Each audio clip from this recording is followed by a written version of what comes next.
Okay, so we are all nicely on board. And on your left hand side you will see a couple of more beautiful wooden houses. And quite soon on your left hand side you'll see even one so-called a Barbie house, because it's totally pink. So just let's say it's not typical to have that big house. I mean it's now on your left. But most typical colors you'll find in the old town and even here in Kadriorg area. Those are red, yellow. Those are the most popular two most popular colors. But now we are heading to the Song Festival ground. Have you heard about the song festivals? Yeah. Okay, so yes, Estonians, we consider ourselves a singing nation. So it means that we sing a lot in choirs. And song festivals are held after every 5 years. And it means that for one whole year, all the choirs, they are practicing the same songs, same national songs. They have rehearsals together, and then they have to pass a test to show that they are good enough to attend to a song festival. And on the song festival day, people are wearing national costumes and they are going to the song festival ground. And we are singing all together those national songs. So it's not a competition, it's more just like a festival. The next song festival will be this summer. So in the beginning of July we'll have the song festival, and it's very big event for us. Last time we had about 50,000 singers and 70,000 visitors. So yes, it's very popular to attend to a song festival. And as I said, people are wearing national costumes. So how does our national costumes look like? Girls, we are wearing long skirts with stripes. The colors of the stripes are different because every region has their own colors. So basically when you look to the skirt, you could say from which part of Estonia the girl is. Then we have a white blouse with the long sleeves, and an interesting fact is that if the sleeves are nice and fluffy, then it shows that this girl is from wealthy family, because fabric at that time was quite expensive, and if you could afford to buy a lot of fabric, you made those beautiful white fluffy sleeves. When a girl got married, then she added a hat and an apron, so it was a symbol of a married lady. So you knew already from far away that this girl is taken. Men have dark colored trousers, and quite often dark blue is very popular color, and they have dark blue jackets. Under the jacket they have quite similar white blouse with the long sleeves, but they don't have that much decorations as the girls' blouse or shirt. And then they have a hat, usually black or dark blue color. And those national costumes, they are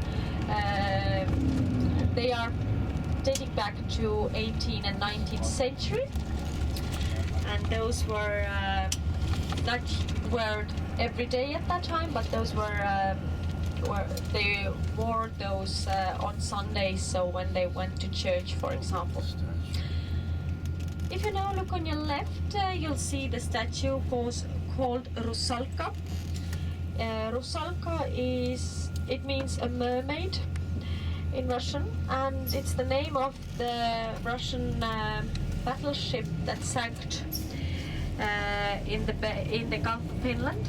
And it's an angel who is holding a Russian Orthodox cross and pointing to the direction where the ship was. It's made by a local artist called Amandus Adamson, and we'll see one of his statues next to the Olympic Village too. and he was actually, at first he was from a poor fisherman's family. So his earlier works were small wooden carvings, but luckily he had an opportunity to study in Paris, and after that he started to do those kind of big bronze sculptures. So on our left hand side, this is already the area of the Song Festival ground.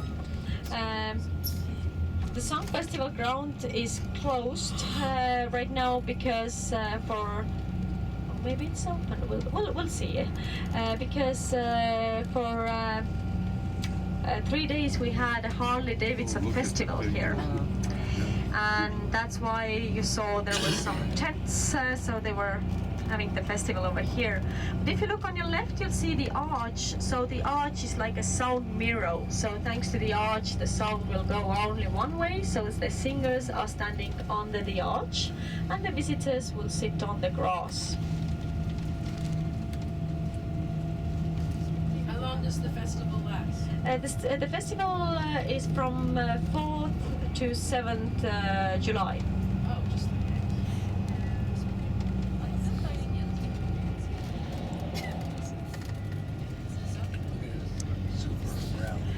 Okay, so the Song Festival ground is still closed, but you'll see on our left-hand side you'll have the view to it. And then on our left-hand side you'll see there is 100 oak trees. So those were planted there for the 100 years anniversary, because the first Song Festival was held on 1869. But and this was not held here. It was held in the center of Estonia, in Tartu. But the 100 years anniversary was held already here in this place, and then they planted the 100 oak trees in the area. And an interesting thing is that the song festivals were held even during the Soviet time. Of course, they were a bit different at that time because you couldn't sing the true national songs at that time. But what our composers did, they composed the songs with a hidden meaning. So the Soviets didn't understand that it's a national song, but the locals understood the words and the meaning of them, and they understood that it's still a bit national. So that gave us a courage, because before we broke off from the Soviets, we started to have so-called night song festivals. It was not organized by, it was basically people started to gather during the night time, and they started to sing those national songs. And that gave the courage to us, and that might be one reason why we were the first ones to break off from the Soviet Union. So that's why time to time we are saying that Estonians, we sang ourselves free, because really we were extremely lucky as we were the first ones. Then not a drop of blood was falling here. Already for the other countries it was much harder. And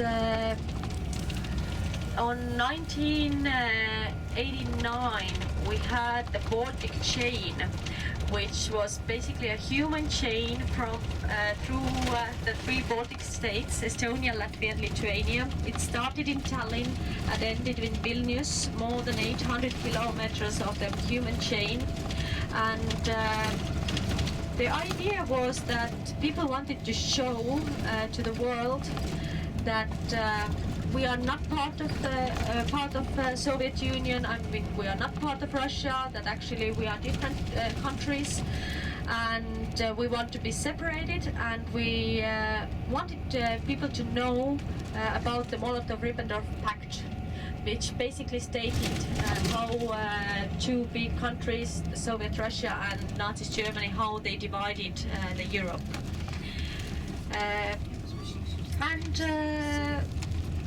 After those big events, luckily on 20th of August of 1991, we managed, and Now we have been independent more than 20 years.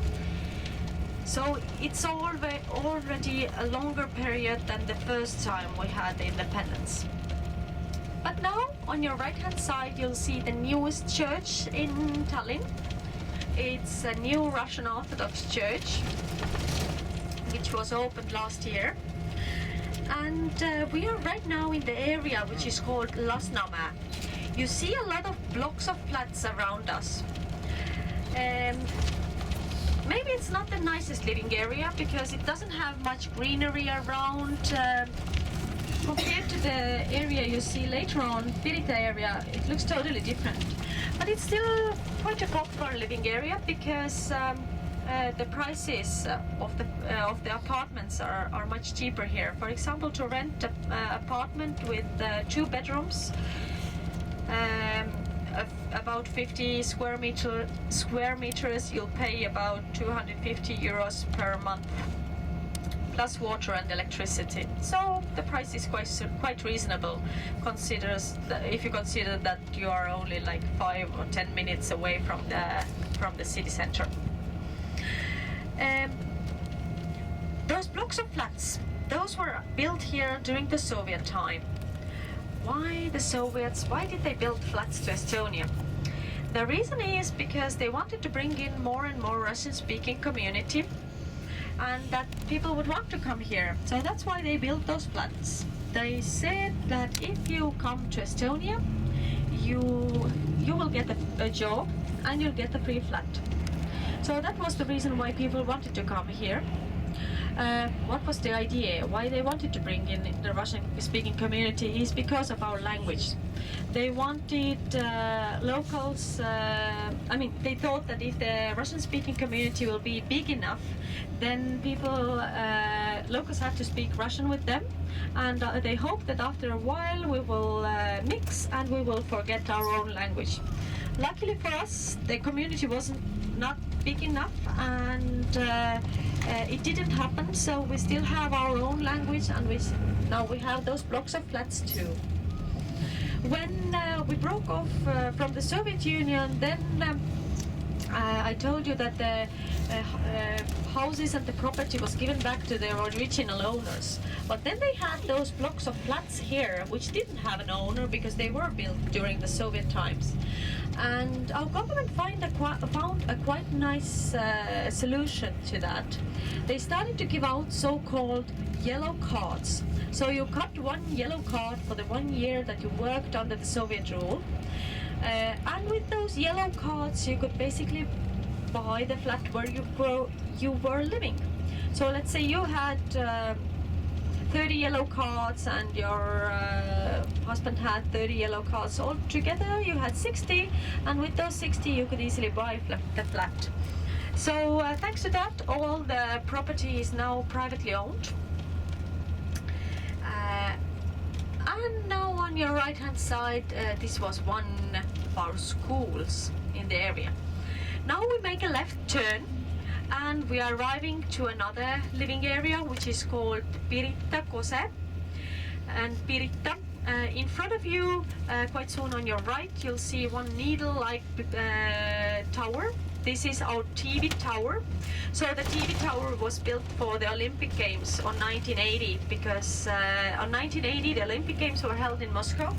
As we were part of the Soviet Union, then the yachting was held here in Tallinn, and that's why they built us the TV tower, they built us Olympic Village and some new roads in the area. If we compare those two areas, Lasnamäe area and Pirita Kose and Pirita area, then you can see now the difference. In this area we have a lot of private houses. So in Lasnamäe, in total we have 116,000 inhabitants. Then even though Pirita and Pirita Kose area is about the same size as Lasnamäe, we have only about 20,000 inhabitants in this area, because here we have all the private houses. And then in this area we have a lot of greenery. So you can see that time to time even people are asking that, are we still in the city? or are we already on the countryside? No, no, we are still in the city, outside from the city center, but in the city.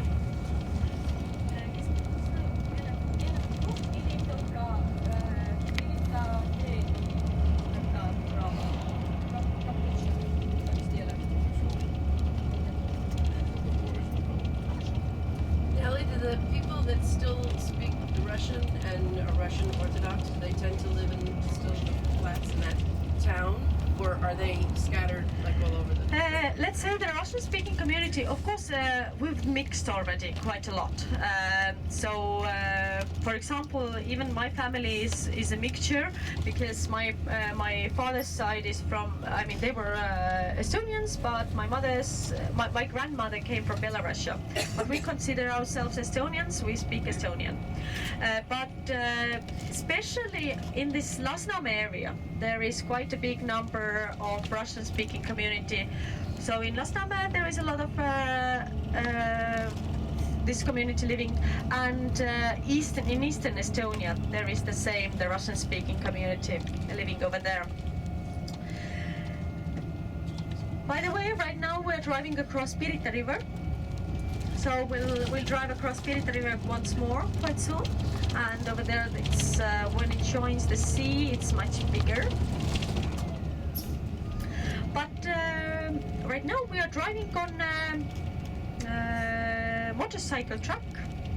So this is the place where time to time we have the motorcycle races. It's not the safest road. So that's why time to time locals we are saying that when they have the races, then quite soon you'll see that there are big thick trees next to the road. So they cover those trees, but time to time locals are saying that no, actually they don't protect the races, but they are just protecting the trees. So that's why we don't have that many races going on here, but during the Soviet time it was very, very popular motorcycle track. And now we are in Pirita, and you can now see how our forest looks like. So we have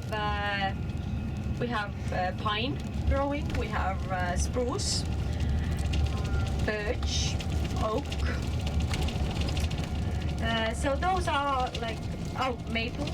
So those are the most popular species. And if we are talking about the animals, then we have the biggest ones are here elk and bear. Then we have wild pork. We have quite a big number of wolves in our forests. So every year they have to give out certain amount of licenses to hunt the wolves. And then we have, of course, the smaller animals like foxes, rabbits, squirrels, and so on. So on our right, later on you'll have a better view, but basically behind the trees there is our forest cemetery. And this is one very important cemetery for us because that's the place where most important Estonians are buried. For example, now on your right hand side. So for example, our first president, Konstantin Päts, he's buried here. Our second president from the re-independent times, Lennart Meri, he's buried here. Plus a lot of writers, singers, poets, musicians, and so on.